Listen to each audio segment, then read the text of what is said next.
Finally, EWTN, the Global Catholic Network, filed suit against the federal government on February 9th. They seek to halt the imposition of the contraceptive mandate. The suit also asks the court to declare the mandate unconstitutional. EWTN is the first Catholic organization to file such a lawsuit since the final HHS rules were posted by the Obama administration on January 20th. Here to explain is President and CEO of EWTN, Michael Warsaw, via satellite from EWTN and the Birmingham studios. Michael, thanks for being with us. Great to be with you, Raymond. Let's talk for a moment. Why are you suing the government, and who or what is the target of the suit? Well, we're suing the government because what the government has done with this recent HHS mandate is to say to EWTN that despite your 30-year history of teaching the Catholic faith, you can preach, but you can't practice what you preach. This HHS mandate really has left EWTN with no choice but to sue. As we both know, Mother Angelica, 30 years ago, founded EWTN to be a voice of truth, to teach what the Catholic Church teaches to people around the world. And this mandate imposes upon EWTN an obligation to provide contraceptive services, sterilization services, and abortion-inducing drugs as part of our employee health care plan. And if we don't choose to do that in accordance with this mandate, our options are to discontinue providing a health care plan, in which case the government will step in and fine EWTN some $600,000 within the first year, and those fines will escalate in the years to come. Neither of those things are workable. They're just simply not something that EWTN can do.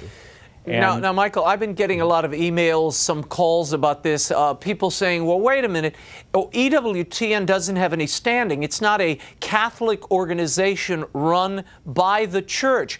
And I've been saying for months, the real important thing here is the individual conscience rights of employers across the nation. Absolutely. And that's what this speaks to, right? Absolutely, absolutely. This is not about contraceptive services. This is about First Amendment rights. This is about the right of freedom of speech and the right of freedom of religious expression.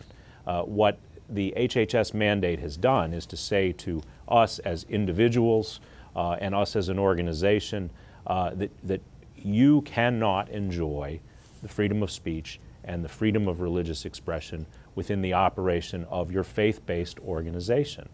For EWTN, that just leaves us in an untenable position on this. Michael, why is EWTN, a nonprofit organization, involved in a lawsuit? Surely there are costs involved, and people have been raising that question when this news first broke. Sure. Well, first of all, in our 30-year history, this is the first time that EWTN has ever actively engaged in a lawsuit against the government or any other entity, for example.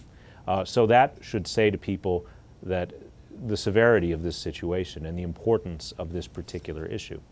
EWTN has been for many months engaged in a conversation with the folks at the Becket Fund for Religious Liberty, many of whom have appeared on your show on occasion. Sure. A nonprofit law group that is dedicated to defending and addressing issues of religious freedom and religious expression.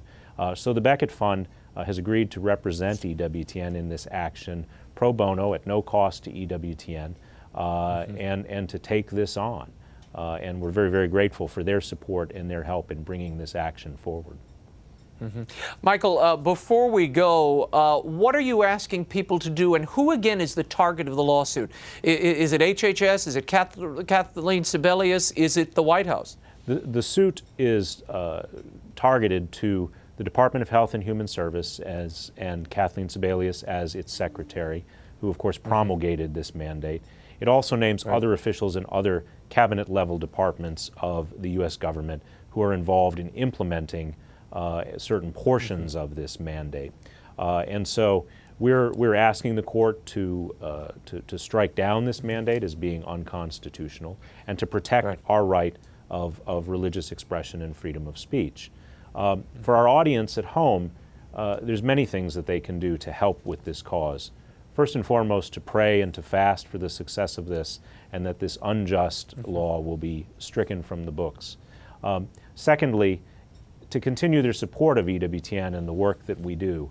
While the Beckett Fund is representing us at no cost, we'll undoubtedly see backlash from this, and we need to have the assurance of the continued support of our EWTN family to carry on our work.